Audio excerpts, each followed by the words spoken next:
In 2019, a simple used car listing turned into one of Florida's most frustrating scam cases. A clean 2012 Honda Civic, priced at $8,900, posted by a man claiming he was moving out of the country. The photos looked real, the VIN checked out. The seller sounded polite, professional, almost too confident. A 27-year-old student met him outside a Publix in Orange County.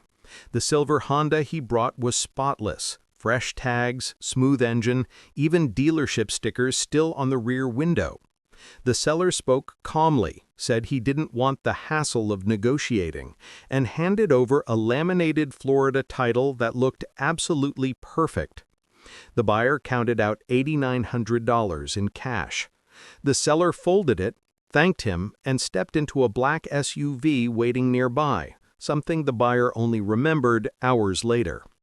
The Civic drove beautifully for 24 hours. Then everything unraveled. At the DMV, the clerk stared at the title, called a supervisor, and whispered the words no car buyer wants to hear. This isn't a real Florida document. The moment he stepped outside and saw the crooked VIN plate, he realized the truth. He had bought a car that legally didn't exist. And the man who took his $8,900 had vanished just as smoothly as the Honda's real identity. The DMV clerk explained everything with clinical precision. The VIN on the buyer's title belonged to a Honda destroyed in a crash years earlier.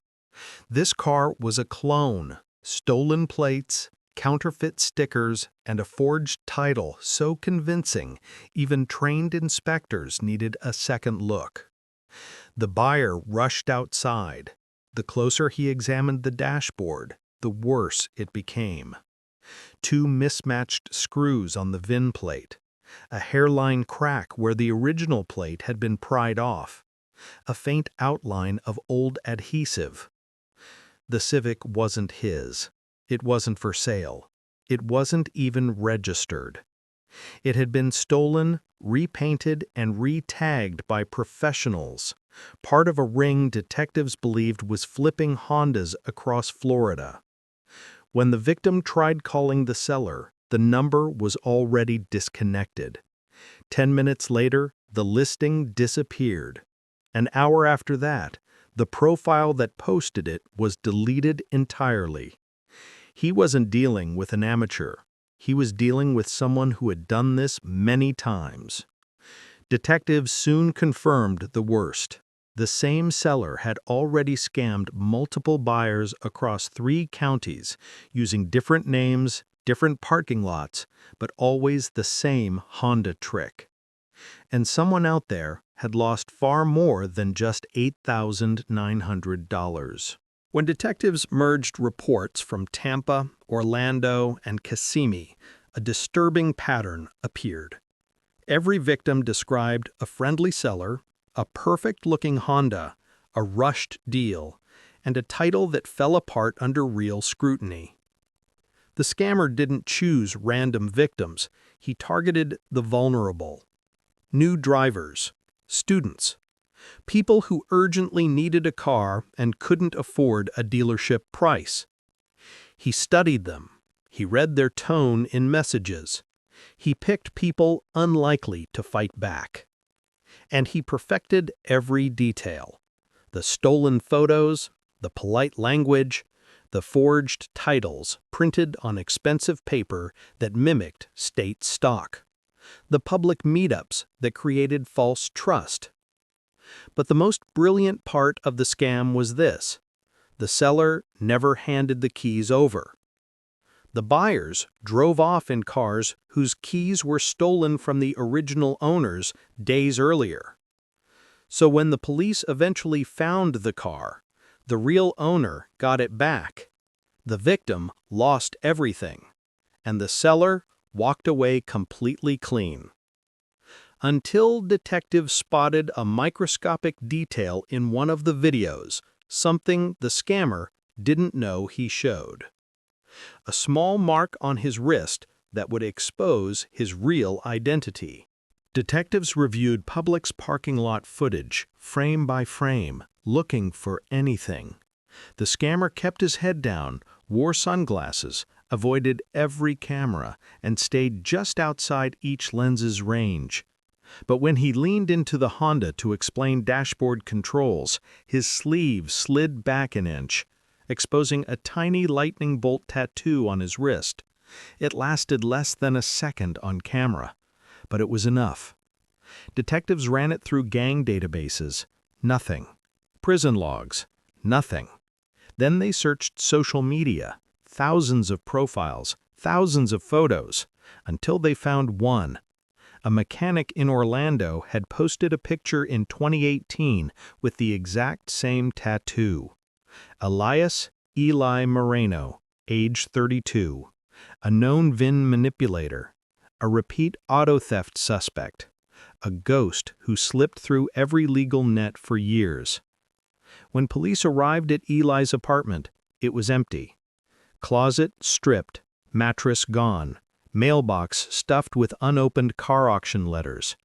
He had disappeared, and he wasn't working alone. Detectives realized the $8,900 Honda buyer wasn't the first victim, not even close, because another victim soon called police, and she wasn't just scammed, she was threatened. A woman in Tampa dialed 911 in tears. 2 days after buying a perfect Honda Accord for $8,700, 3 men showed up in her driveway demanding the car back. They weren't police. They weren't repo men. They were the thieves who stole the car in the first place. They told her she could avoid problems if she handed over the keys. She ran inside and locked the door. The men removed the license plate, then left. Detectives realized the scam wasn't just financial, it was turning aggressive and violating a scammer's rule: don't return to the victim. When police checked the call logs from burner numbers used across the state, every single one was traced to the same purchase location in Miami, all bought together, all activated together, by the same man, Eli Moreno. Pressure was rising, the ring was getting sloppy, and desperation leads to mistakes. Detectives finally found one, a stupid, simple, unbelievable mistake that would lead them straight to the scammer's safe house. And inside that house, the truth was far worse than a stolen Honda. Detectives traced Eli Moreno's last known purchase, a prepaid phone bought at a Miami corner store. Security footage showed him with 2 other men, one tall with a shaved head, the other wearing mechanic overalls.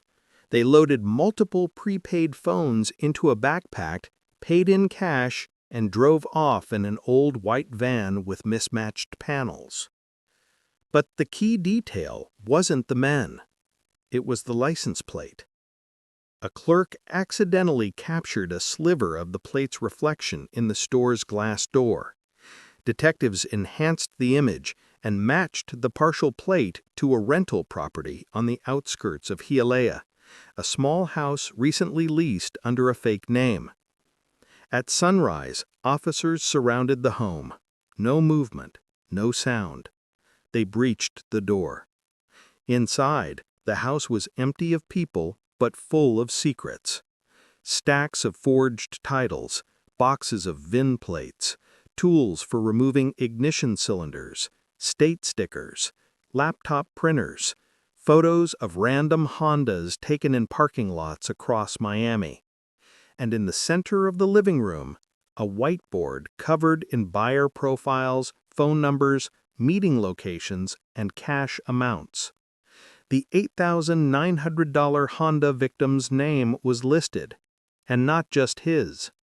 Next to his name were 2 words detectives couldn't ignore: next target. Detectives realized the ring wasn't just selling stolen cars, they were tracking their victims. Anyone who complained, called police, or discovered the fraud was placed on a list for follow-ups.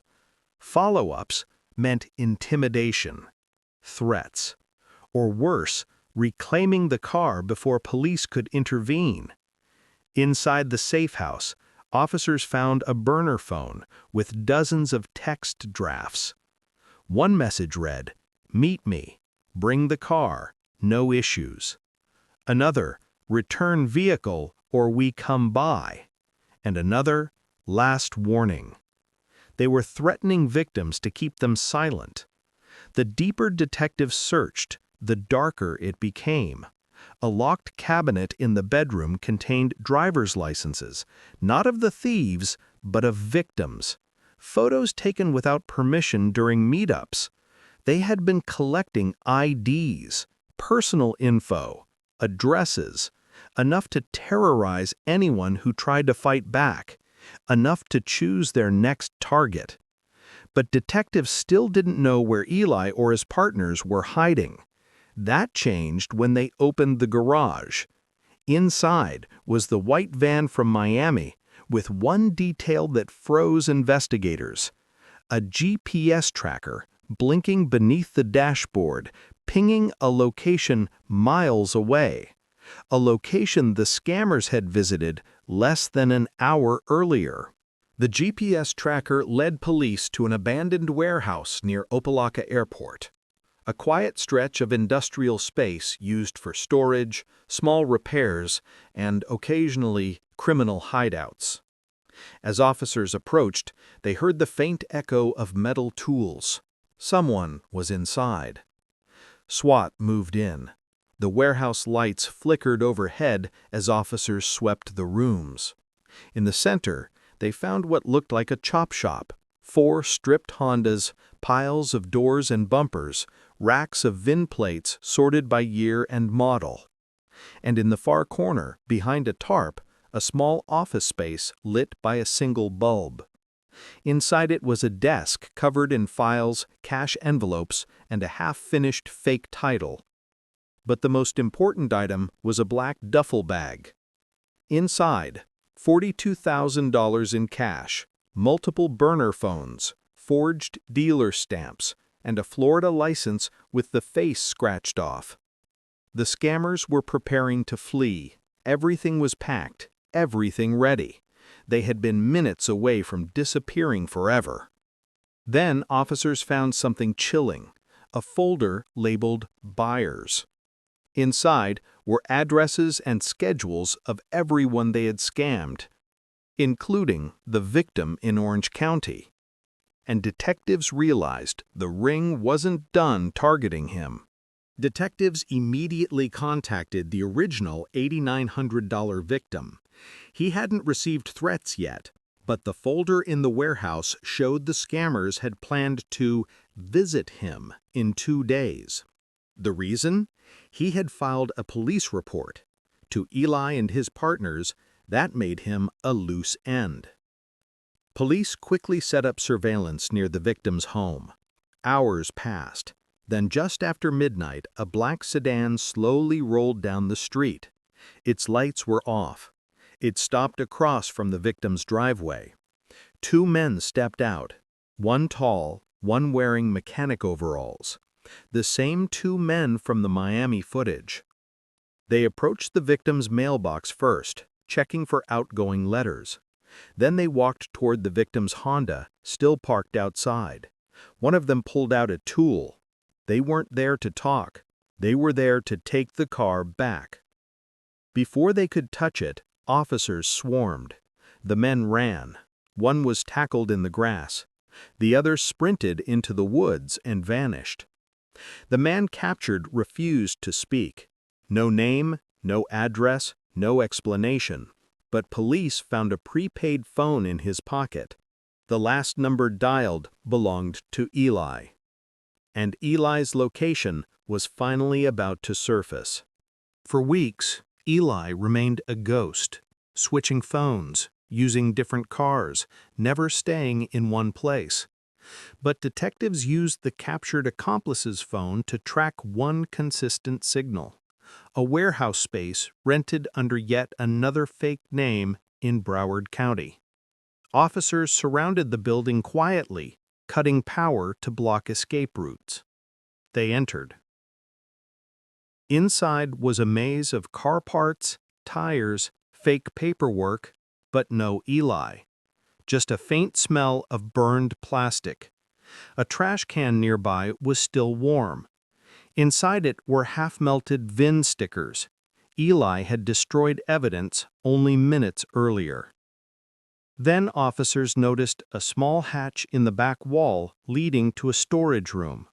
They opened it. And there he was, Eli Moreno, covered in sweat, clutching a laptop and a bag of cash, trying to crawl out a broken window. He froze as officers aimed their lights at him.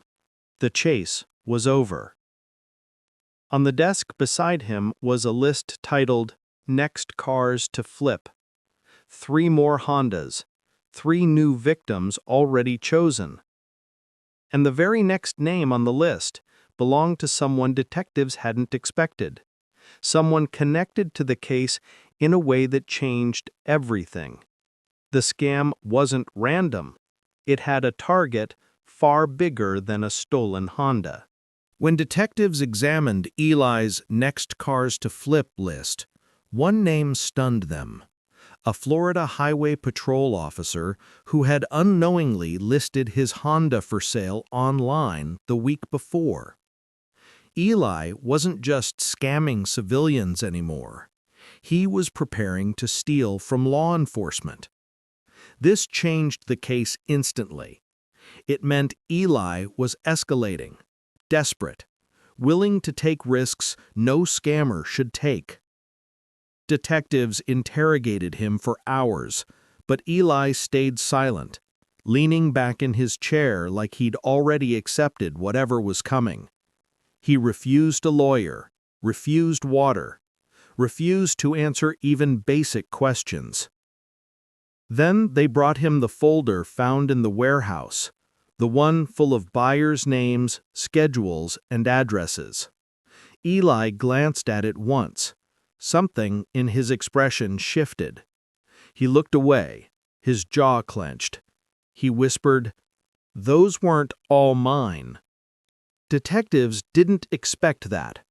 There was someone else, someone higher in the operation, someone Eli feared more than arrest, more than prison, more than anything in that interrogation room. The real mastermind of the $8,900 Honda scam had never appeared on camera, never met the victims, never touched a stolen car. And according to Eli, that person was still out there and already planning the next theft. The detectives pressed Eli, asking who the true leader was. He shook his head, refusing to speak the name. "He finds you," he muttered. "You don't find him." But he slipped once. He said the man's nickname, Ghost Driver.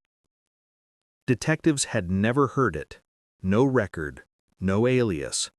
But the fear in Eli's eyes was real, the kind that doesn't come from losing a scam, but losing your life. When they searched Eli's seized laptop, they discovered encrypted files containing GPS routes, automotive auction lists, and schedules of dealership deliveries. But hidden deeper were emails, encrypted, anonymous, each signed with the same initials, G.D. The messages gave orders. Switch VINs tonight. Move the car before sunrise. Don't meet victims twice. Keep your phone off. Ghost Driver wasn't just a scammer. He was a strategist, someone educated in car titles, dealership logistics, and law enforcement response times. And then detectives found a map, a hand-drawn grid of Miami-Dade County with 17 markers placed on it, all of them dealerships, all of them Honda. Ghost Driver wasn't stealing cars one at a time. He was planning a coordinated sweep, a theft big enough to shut down multiple dealerships in a single night. Detectives scrambled to warn the dealerships on the map. Some took precautions, some ignored the call. But one dealership manager in Kendall mentioned something chilling.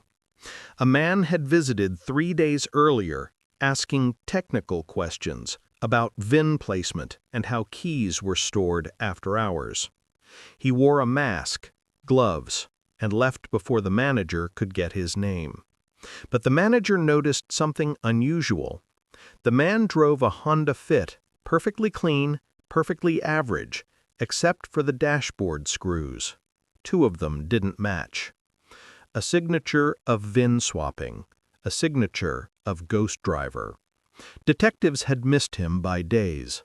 But then, security footage revealed one more clue. The masked man limped slightly. Right leg, heavy step, consistent limp. They ran a list of VIN tampering suspects with known injuries. 3 names surfaced. 2 were in prison. 1 had vanished in 2017. A former auto engineer turned thief. His real name, Gabriel Duarte. And the last time he was spotted was driving a Honda that didn't exist in any official database. Detectives finally had a face, a name, and a pattern. But Duarte was steps ahead.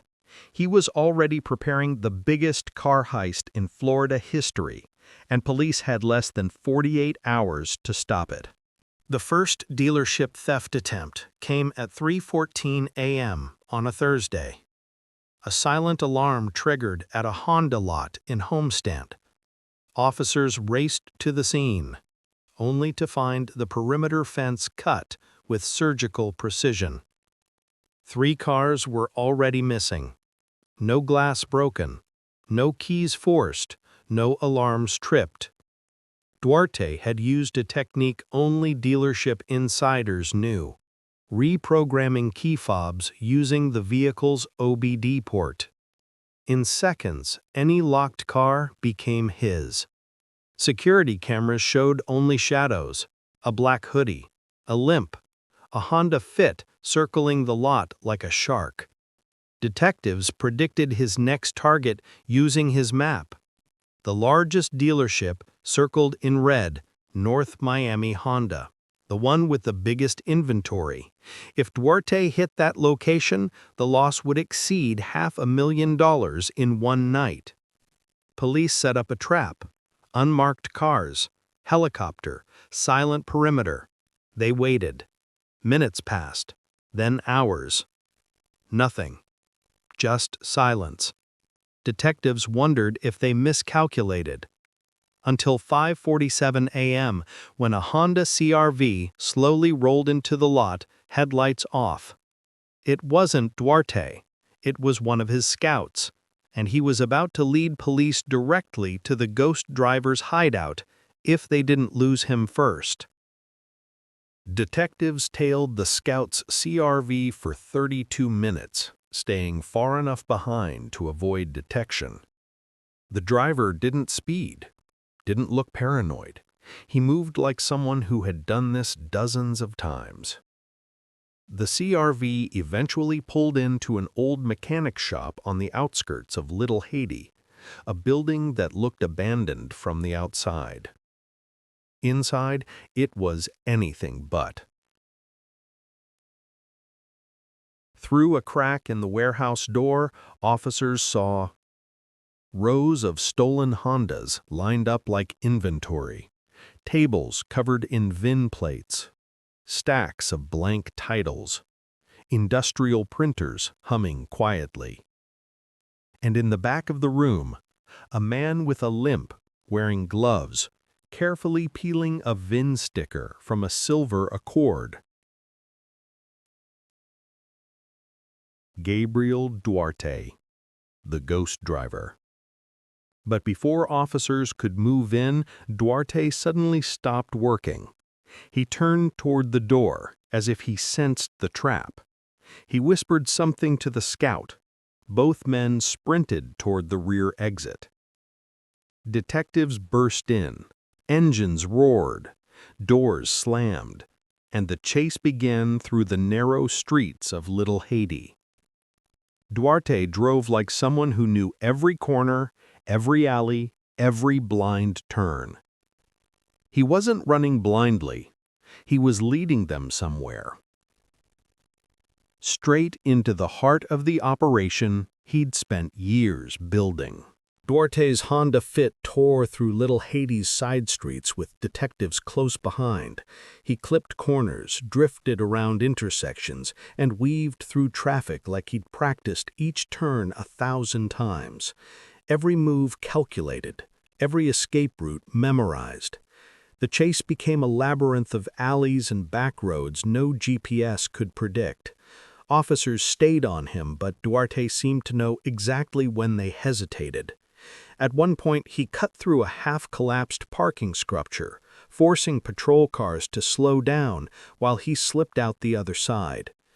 But he made a rare mistake. He turned onto a one-way street, facing morning traffic. Horns erupted, tires screeched. His Fit clipped a delivery truck and spun out, crashing against a concrete barrier. Detectives surrounded the smoking vehicle, weapons raised. But the driver's seat was empty. The passenger door hung open. Footprints in spilled motor oil led down a narrow alley behind a pawn shop. Duarte had escaped on foot, and he'd left behind a bag on the passenger seat, a black duffel stuffed with keys, VIN stickers, and a folded map marked with 5 new locations. He wasn't running away. He was moving to stage 2 of his plan, and detectives were now racing against a man who always stayed one move ahead. Inside the crashed Honda Fit, detectives found something far more important than car parts: a burner phone buzzing with unread messages. The most recent text read, "Tonight, 2 a.m., all 5. Attached was a location pin, a storage facility in Doral. Detectives realized the truth. Duarte wasn't planning small dealership thefts anymore. He was about to steal 5 cars at once, all stored temporarily after transport, meaning no alarms, no sales staff, no customers. Just cars in a lot behind chain-link fencing, prime targets. If Duarte succeeded, the loss would exceed $300,000 in a single night. Police mobilized silently. Plainclothes officers entered the facility hours early, hiding between rows of stored vehicles. Others watched the perimeter, helicopter on standby, everything set for a clean takedown. At 1:53 a.m., headlights appeared on the far side of the fence. A Honda Pilot rolled up, another behind it, then a third. Duarte wasn't alone. He had a convoy. The engines idled, doors opened. 4 silhouettes stepped into the dark, moving with precision toward the cars. Detectives held their breath waiting for Duarte to step out, but he didn't.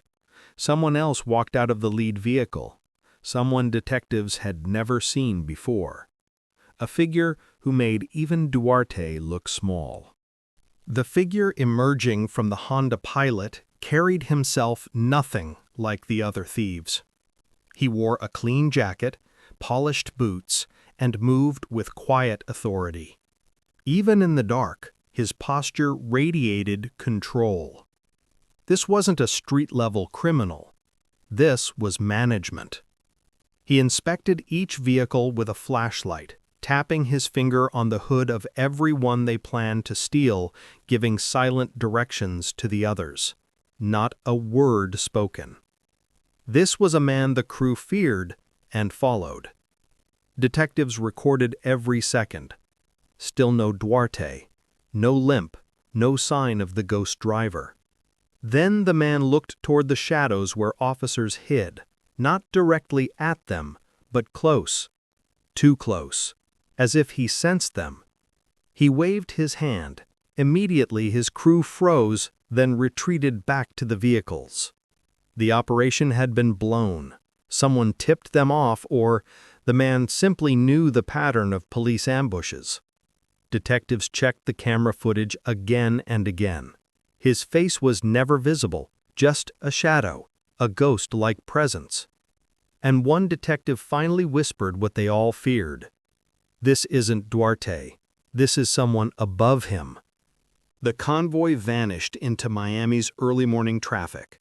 Detectives scrambled to track them, but every camera they passed showed the same thing. The vehicles traveled together, then split into different directions at the exact same moment.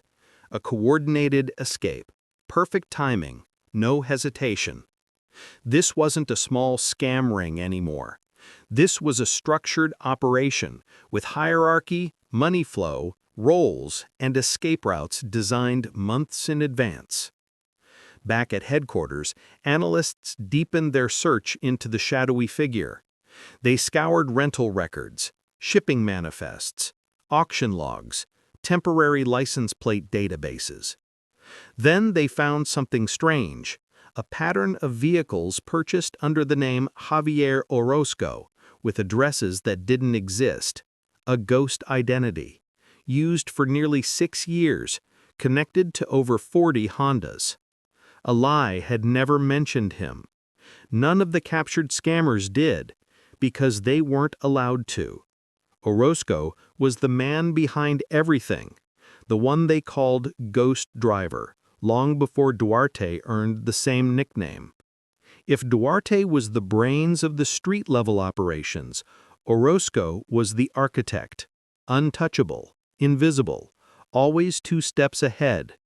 And detectives discovered his next move would take place in less than 24 hours. A crime involving not 5 cars, but an entire shipment. A manifest from Port Miami revealed an alarming detail. A shipment of brand new 2020 Hondas, 57 vehicles total, had arrived for distribution to dealerships across the state. The cars were stored in a temporary holding lot, unsecured, unguarded, and waiting for transport trucks the following morning. It was the perfect storm. Dozens of new cars, no alarms, minimal oversight, and only 1 guard scheduled for the night shift. Detectives knew exactly who would strike next. This was Ghost Driver's masterpiece. A theft worth over $1.3 million in a single night. Police raced to the lot and set up a silent perimeter, choosing to wait before calling in extra units to avoid alerting the ring. They studied the manifest, the lot layout, and the shipment numbers, but as the night went on, something was wrong. No vehicles approached, no scouts, no movement. It was too quiet. At 2:11 a.m., a single delivery truck turned onto the street. No headlights, creeping slowly. It wasn't a thief's vehicle. It was a transport truck, with the wrong number, wrong driver, wrong timing.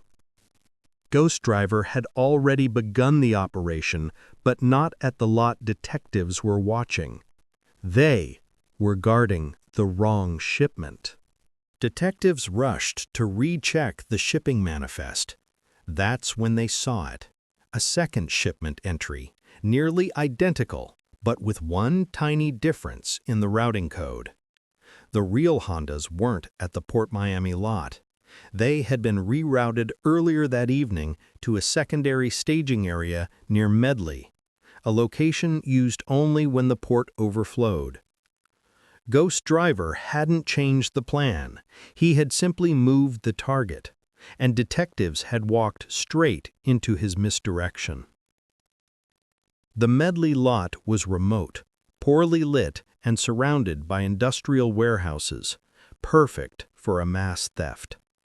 When officers arrived, they saw something chilling, a section of the chain-link fence cut from the inside, tire tracks in the dirt, fresh footprints, a dropped glove, and in the distance, the echo of diesel engines. The thieves were already loading the cars, dozens of Hondas, one after another, driven with military-like coordination. By the time detectives reached the back of the lot, 5 vehicles were already missing. 2 more were halfway down the ramp of a transport truck. But something was off. The thieves wore matching jackets, helmets, and masks, far more organized than anything Duarte had ever shown. This wasn't Duarte's crew at all. Someone even bigger had taken over the heist. Detectives watched as the masked team moved with quiet precision, loading cars without speaking. They communicated entirely through hand gestures. This wasn't a gang. This was a unit, trained, efficient, professional. One of the thieves climbed into a new Accord and drove it forward. A single, subtle limp, right leg. Detectives froze. It was Duarte. But he wasn't leading. He was following orders like everyone else. Ghost driver was here, the real one. Police prepared to move in when something unexpected happened. A black SUV rolled into the lot, headlights off. The thieves immediately stopped what they were doing and lined up beside their cars. No words, no hesitation. They formed a row, waiting. The SUV door opened.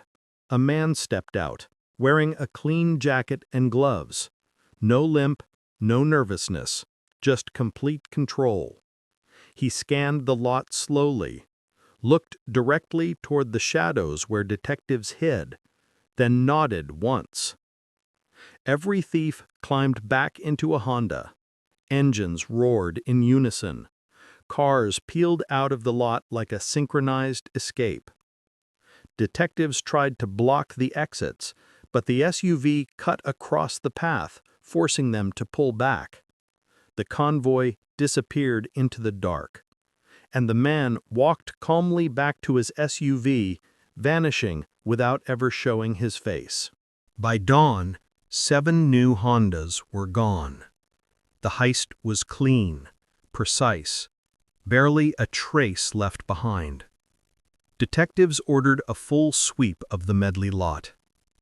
By the gate, they found a crushed disposable earpiece, standard military style. Inside a trash can, a half-burned map, routes highlighted in red, all leading south toward the Everglades. And next to the fence, wedged between 2 rocks, an object that shouldn't have been left behind by professionals, a single car key with a tiny engraving on the metal, OZ-12. Detectives recognized the marking instantly, a signature they had seen before. Ghost driver used custom-coded keys, OZ for Orozco, 12 for his internal numbering system. The thieves weren't just stealing cars, they were sorting them, organizing them, exporting them. One detective pulled up old case files and noticed something alarming. Vehicles stolen by Orozco's rings often disappeared permanently within 48 hours, shipped out of state or out of the country. Meaning the 7 missing Hondas were already being moved toward an exit point. There were only 2 possible routes: Miami International Cargo or the hidden marina used by smugglers in the Everglades. And one of those locations had activity detectives couldn't ignore. Detectives split into 2 teams. One headed for the airport's cargo zone. The other raced toward a hidden marina along a narrow canal in the Everglades, a location known only to locals and smugglers. The sun was rising when they approached the marina, its wooden docks stretching into mist-covered water. A faint hum echoed across the canal. Not boats, engines, car engines. Officers crept closer and saw a massive shipping container suspended by a crane. Below it, thieves were driving Hondas directly into the metal box. One after another, 7 cars, 7 vehicles already positioned for transport. 2 unmarked boats waited nearby with tarps draped over their decks. This wasn't small-scale trafficking. This was a full export system. Cars loaded at night, shipped by water, truck routes avoided entirely. Then detectives spotted him, a man standing at the edge of the dock, arms crossed, watching the loading process with silent approval. No mask, no helmet, just confidence. He gave a single nod to one of the loaders. Javier Orozco, the original ghost driver, the architect of every theft, the reason Duarte feared speaking a name. Detectives had him in sight for the first time in 6 years. But Orozco wasn't about to let them get close. As detectives moved in, the marina erupted into controlled chaos. Lights shut off, engines roared, boats throttled forward. Men shouted orders in Spanish, moving with military precision. Orozco didn't run. He walked toward the crane operator and tapped twice on the metal railing. The operator immediately raised the container holding the stolen Hondas and swung it toward the water. If it dropped, all 7 cars would sink into the dark canal forever, erasing all evidence. Detectives shouted for the operator to stop. The man hesitated.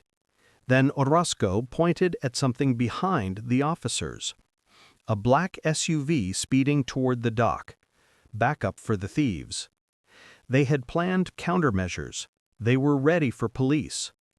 Officers split, some going for the SUV, others rushing toward the crane. Orozco stepped backward, calm and composed, disappearing behind a row of stacked containers. The container holding the Hondas swayed dangerously over the canal. One cable snapped, metal groaned, water churned below. Detectives had seconds to act, either stop the container from dropping or chase the most elusive car thief in Florida history. They couldn't do both, and their decision would determine whether the ghost driver vanished forever. Detectives had no time. The suspended container groaned above the canal, hanging from a single strained cable. If it fell, 7 Hondas would vanish under the water in seconds, evidence gone forever. 2 officers sprinted to the crane tower while others engaged the black SUV barreling toward the dock. Tire screeches echoed across the marina. One detective climbed the crane ladder, slipping on damp metal as the container swayed violently. Below him, thieves scattered, diving behind crates or leaping onto boats. The crane operator panicked and abandoned his seat. The detective grabbed the controls with shaking hands, trying to stabilize the load. But someone fired a shot, not at the police, but at the cable itself. It snapped halfway through. The container dipped dangerously, one corner already touching the water. Detectives shouted, backup sirens approached, and the marina exploded into chaos. And in that chaos, Orozco slipped out of sight again. The crane finally stopped swaying as officers secured the remaining cable. The Hondas were saved, barely. But the man who engineered the entire operation was now disappearing into the maze of swamps, canals, and abandoned shacks. He wasn't escaping. He was heading to a location he'd prepared long before tonight. Officers pursued footprints and drag marks along the muddy trail beside the canal. The Everglades were waking, insects buzzing, water rippling, fog thickening through the trees. A swamp is the perfect place to vanish, and Orozco knew every inch of it. They followed the tracks to a broken boardwalk that branched into the marsh. A small wooden shack stood ahead, barely visible through the mist. It looked abandoned, but a generator hummed faintly inside. Detectives approached with caution. No movement, no voices, only the slow creaking of the swamp beneath them. Inside the shack, they found maps pinned to the walls, tools for VIN tampering, and a metal locker filled with unregistered key fobs. And something worse. A burner laptop, still logged into an encrypted messaging network. Messages from hours earlier read, Stage 2 active. Cars loaded. Move to Route B. The last message was time-stamped just minutes before the marina raid. But it wasn't sent by Orozco. It was sent to him by someone with the username Supervisor Zero. Orozco wasn't the top. He never was. He was just one part of a much bigger web. And the real leader was still giving orders. The encrypted network revealed dozens of usernames. Driver-7, Cutline, Keysman, Pilot 14, Supervisor-0. This wasn't a scam ring. It was a structured organization. International, covert, and surprisingly disciplined. A car theft syndicate operating under military-like hierarchy. Detectives downloaded every file they could before the generator sputtered and power died completely. A trap? A timer? No one knew. But the shutdown forced them to retreat outside. In the clearing behind the shack, they found fresh tire tracks leading toward a remote access road. A single vehicle, a black SUV, Orozco's escape car. They followed the tracks for nearly a mile until they reached a dead end, a collapsed wooden bridge over a wide canal. Fresh plank pieces floated in the water. The SUV had driven straight onto the collapsing structure and plunged into the canal below. Divers were called. Hours passed. They finally found the SUV lodged against a fallen tree. The doors were open. No body inside. Just wet footprints leading into dense brush. Orozco lived, but he left behind one clue in the back seat. A soaked binder labeled Export Batch C. And inside that binder was the key to understanding the entire operation. The binder contained shipping manifests, fake customs documents, and coded inventory lists. Dozens of Hondas stolen over the past 5 years, each marked for export through offshore routes.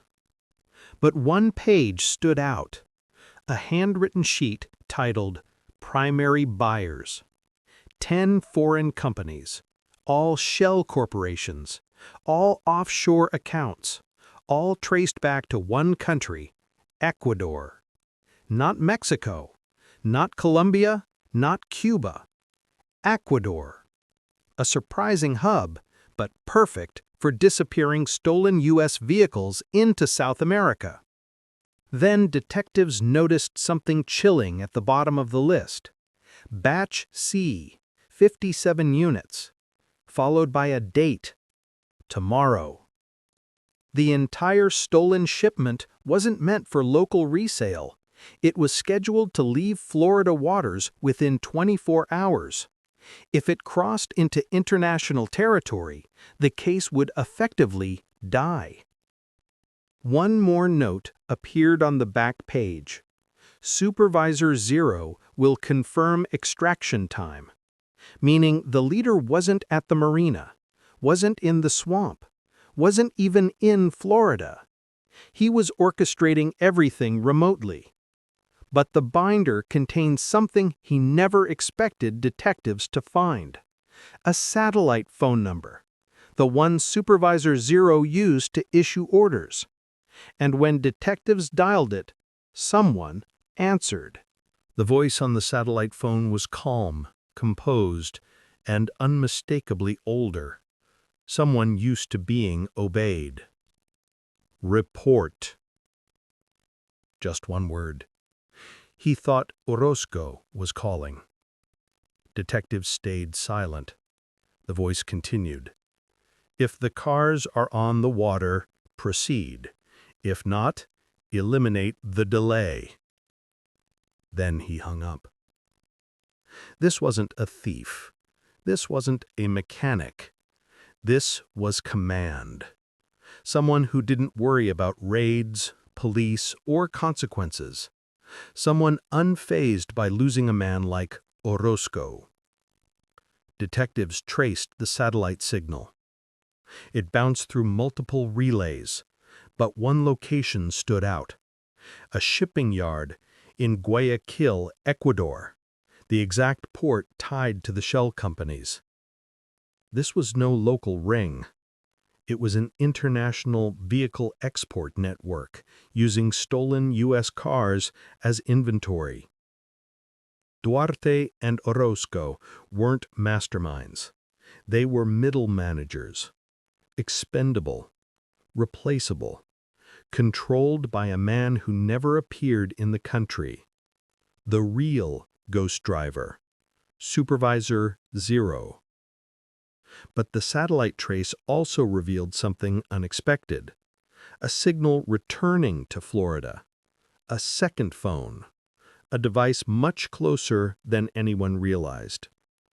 Supervisor Zero wasn't operating from another continent. He had come to Florida to oversee the final shipment himself. And detectives were now closer to him than ever before. The satellite trace revealed a second device operating inside Florida, a rare encrypted model usually used by private contractors and offshore security teams. Detectives triangulated its signal to an industrial park in Doral, less than 3 miles from where the Medley heist happened. Supervisor Zero wasn't hiding overseas, he was here, watching, pulling strings in real time. Detectives formed a perimeter and approached the building listed as Florida Freight Solutions. It looked like a normal warehouse, forklift tracks, shipping pallets, delivery signs, but none of the trucks bore local registration. Inside, the air smelled of diesel and printer ink. Stacks of crates lined the walls, crates large enough to hold engines or vehicles. A humming noise came from an office in the back. Detectives moved in with silence, weapons drawn. They kicked the door open. Inside sat a man in a dark suit, calm as still water, typing on a laptop connected to satellite relays. He turned slowly, no panic, no surprise, just a faint, annoyed smile, as if they had interrupted a meeting. "Supervisor Zero," one detective whispered. The man raised his hands without being asked, but as they cuffed him, he leaned in and murmured something that chilled every officer in the room. "You didn't stop the shipment. You were never meant to." A detective immediately checked the laptop Supervisor Zero had been using. The screen displayed a countdown, 14 minutes, until something labeled Auto Deploy, Route D. Nobody knew what Route D meant, but if Orozco and Duarte were middle-level operators, then Supervisor Zero wasn't bluffing. This was his fail-safe. Officers split into teams, searching the warehouse. In one of the crates, they found a hidden compartment containing GPS trackers, all active, all attached to vehicles that had already left the area. The exported Hondas weren't heading south toward the marina. They were heading west, into the Everglades. A detective connected the dots. Route D, D for docks, but not the marina docks, a remote freight dock used for swamp salvage and illegal export. If the vehicles reached Route D, they'd be loaded onto swamp barges and shipped through backwater channels that no patrol boat could follow. They had less than 14 minutes to intercept them. Officers scrambled, calling air support and nearest patrol units. Engines roared to life. The race began. Supervisor Zero watched them go with a strange smile, as if they were running exactly where he wanted. Detectives didn't realize until too late the Hondas weren't the only thing Route D was moving. Someone else was being extracted too. The convoy of stolen Hondas wasn't alone.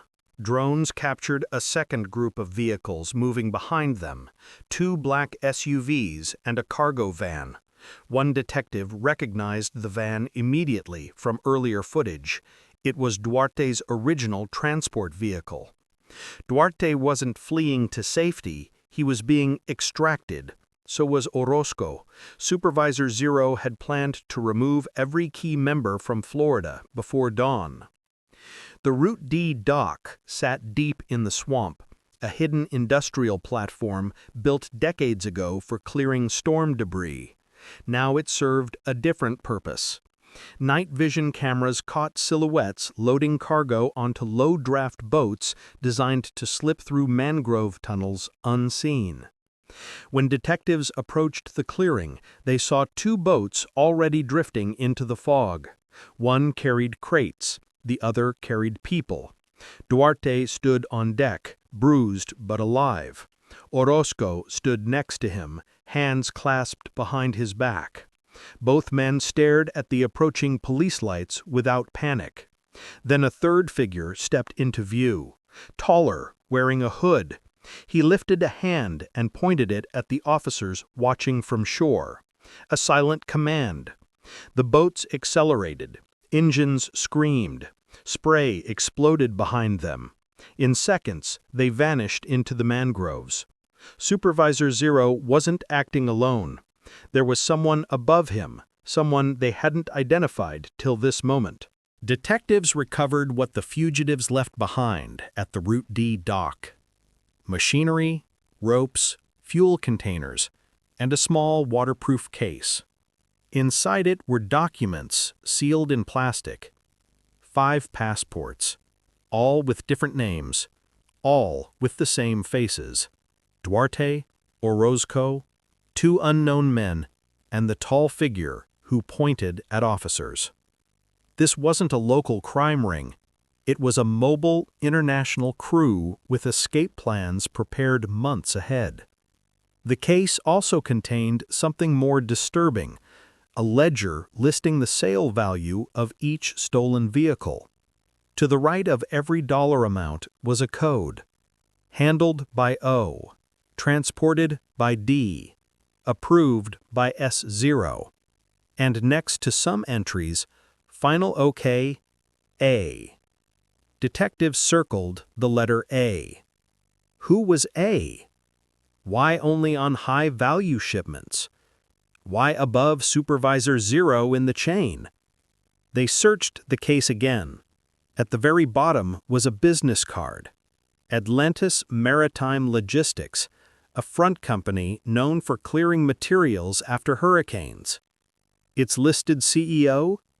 Alejandro Sáenz, a businessman with no criminal record, but a suspicious amount of international travel and offshore accounts. And Sáenz wasn't hiding. He was boarding a private boat less than 20 miles away, heading straight into the same mangrove network where his crew escaped. Detectives finally understood.